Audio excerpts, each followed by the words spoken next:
ఇది AP voice power, జనం కోసం మనం.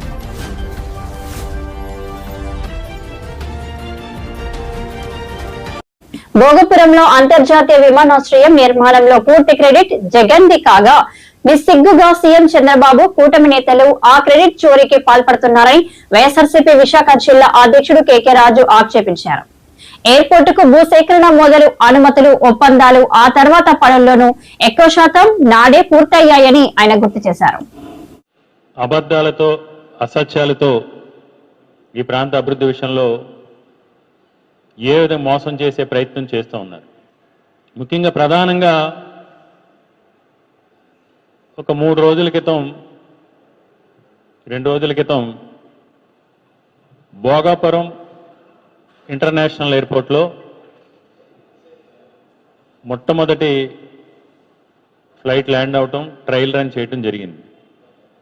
దాన్ని పురస్కరించుకొని కూటమి నాయకులు కానీ లేకపోతే కేంద్ర మంత్రి రామ్మోహన్ రెడ్డి గారు కానీ ఇదంతా మేము సాధించిన ఘనతే, ఈ 18 నెలల్లోనే విశాఖపట్నం భోగాపురం ఎయిర్పోర్టుకి సంబంధించి ఇదంతా మా కృషితోనే జరిగిన విధంగా మరి ఏ విధంగా క్రెడిట్ చోరీ చేస్తున్నారో మనందరం కూడా చూసాం.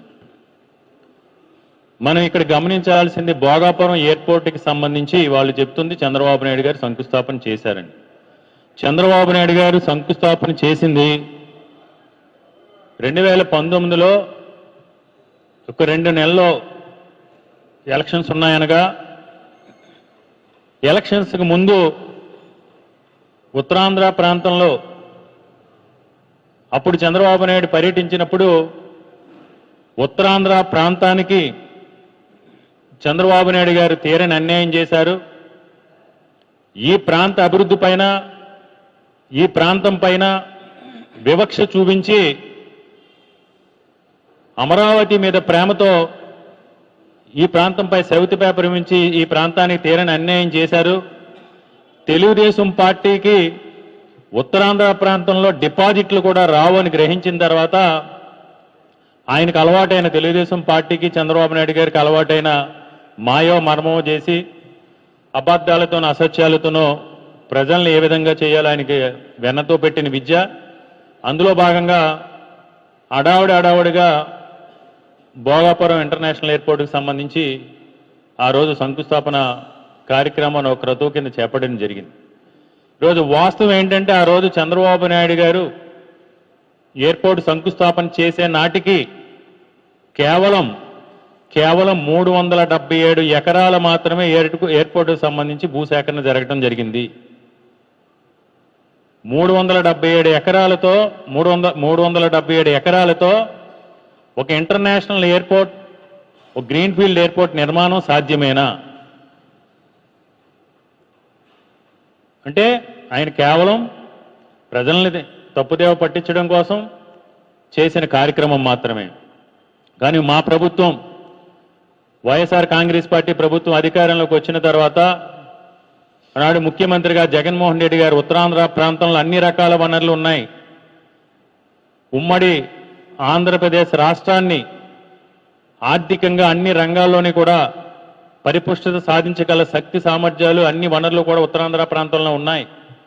ఉత్తరాంధ్ర ప్రాంతాన్ని అభివృద్ధి చేస్తే, ఈ ప్రాంతంలో పెట్టుబడులు తీసుకొచ్చి ఈ ప్రాంతాన్ని అభివృద్ధి చేస్తే యావత్ ఆంధ్రప్రదేశ్ రాష్ట్రానికే గ్రోత్ ఇంజిన్ల ఆర్థిక పరిపుష్టత తీసుకురాగల శక్తి సామర్థ్యాలన్నీ కూడా ఉత్తరాంధ్ర ప్రాంతానికి ఉన్నాయని జగన్మోహన్ రెడ్డి గారు గ్రహించి ఆయన ఆ రోజు వెంటనే 2020 ఏప్రిల్లో ఎయిర్పోర్ట్ నిర్మాణానికి సంబంధించి ఒప్పందం చేసుకుని గత ప్రభుత్వంలో 2014 నుంచి 2019 వరకు అధికారంలో ఉన్న తెలుగుదేశం ప్రభుత్వ హయాంలో ఎన్నో రకాల సమస్యలను సృష్టిస్తే ల్యాండ్ ఎక్విజిషన్ సంబంధించి వాటన్నిటిని కూడా స్వయంగా జగన్మోహన్ రెడ్డి గారు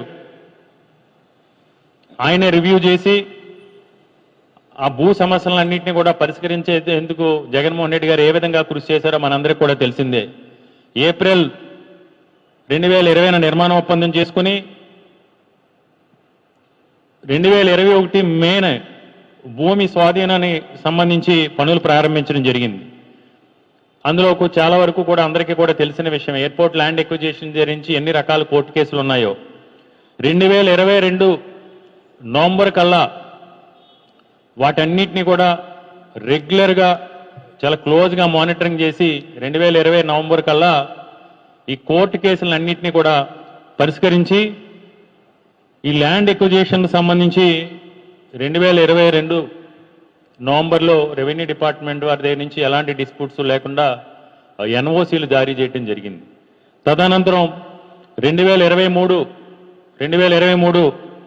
జనవరికి పూర్తిగా భూసేకరణ అంతా కూడా పూర్తి చేసి ఎలాంటి తగులు లేకుండా ఎయిర్పోర్ట్ నిర్మాణానికి సంబంధించి ఏదైతే సుమారు 2700 ఎకరాలు ఉందో దానికి సంబంధించి ఎలాంటి తగులు లేకుండా పూర్తి చేసి 2023